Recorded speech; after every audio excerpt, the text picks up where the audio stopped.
Կառավարությունը հաստատում է Իրանում բողոքի ցույցերի մասնակիցների նկատմամբ զինված գործողությունների հետևանքով հայեր են սպանվել։ Սփյուռքի հարցերով հանձնակատարն այսօր պաշտոնապես 2 զոհի մասին հայտարարեց։ Մինչդեռ անցնող օրերին Իրանից Հայաստան եկած հայերը մի քանի անգամ հայտնել են ավելի մեծ թվով 6-ից մինչև 12 զոհի մասին։ Զարեհ Սինանյանի խոսքով երեկվա դրությամբ անգամ Իրանում Հայաստանի դեսպանատան հետ կապ հաստատել չէին կարողանում։ Հարևան երկրում ինտերնետը դեռ անջատված է։ Համայնքի հետ կապի մեջ ենք թռիչքների շնորհիվ եկող բարկանց շնորհիվ անմիջական կապ չունենք։ Ինտերնետ բան անջատած է կապի համար։ Նույնիսկ դեսպանատան հետ ըստ երեկվա դեռ կապ չունենք։ Երևանում Իրանի դեսպանատան առջև իրանցիների մի քանի ցույցերից հետո կտրուկ սրվեց Հայաստանի մասին պաշտոնական Թեհրանի խոսույթը։ Նախորդին Հայաստանում Իրանի դեսպան Խալիլ Շիրլողամին բաց տեքստով հայտարարեց. տպավորություն ունեն, թե Հայաստանը իրենց դեմ գործողությունների կենտրոն է դառնում։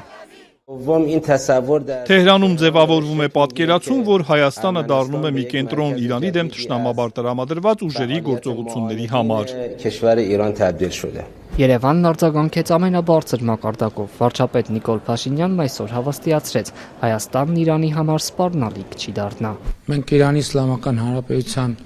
մեր գործընկերների հետ շփումներում բազմիցս ասել ենք, որ Հայաստանի Հանրապետությունը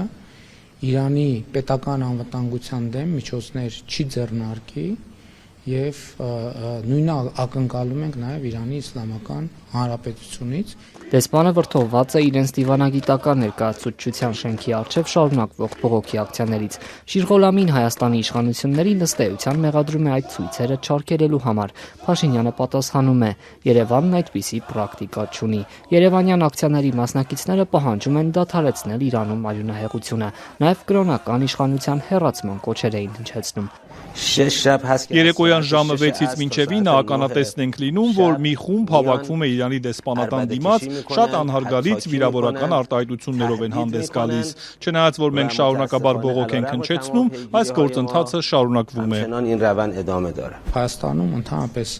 2018-ից էսկոմ Հայաստանում երբեք ոչ միտեղ հանրահավաք չի արգելվել։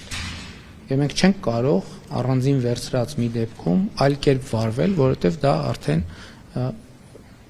իրողություն է։ Հայաստանի արտաքին քաղաքականության ու ընդունած որոշումների վերաբերյալ մտահոգություններ Թեհրանից պարբերաբար են հնչում։ Մի կողմից պաշտոնապես հայտարարում են հայ-ամերիկյան TRIP ծրագրի շուրջ Երևանի հավաստիացումներին վստահում են, մյուսից կարծիք հայտնում, թե Միացյալ Նահանգներն այս նախագիծը կարող է իր անվտանգային քաղաքականությունը շարունակելու համար օգտագործել։ Իրանում զանգվածային բողոքի ակցիաների մեկնարկից հետո երկու երկրների հարաբերություններն ավելի են սրվել։ Նախագահ Դոնալդ Թրամփը սպառնում է միջամտել, չբացառելով նույնիսկ ռազմական գործողությունները։ Թեհրանն էլ Միացյալ Նահանգներին ու Իսրայելին է մեղադրում այս ցույցերը կազմակերպելու համար։ Մենք անընդհատ կապի մեջ ենք եւ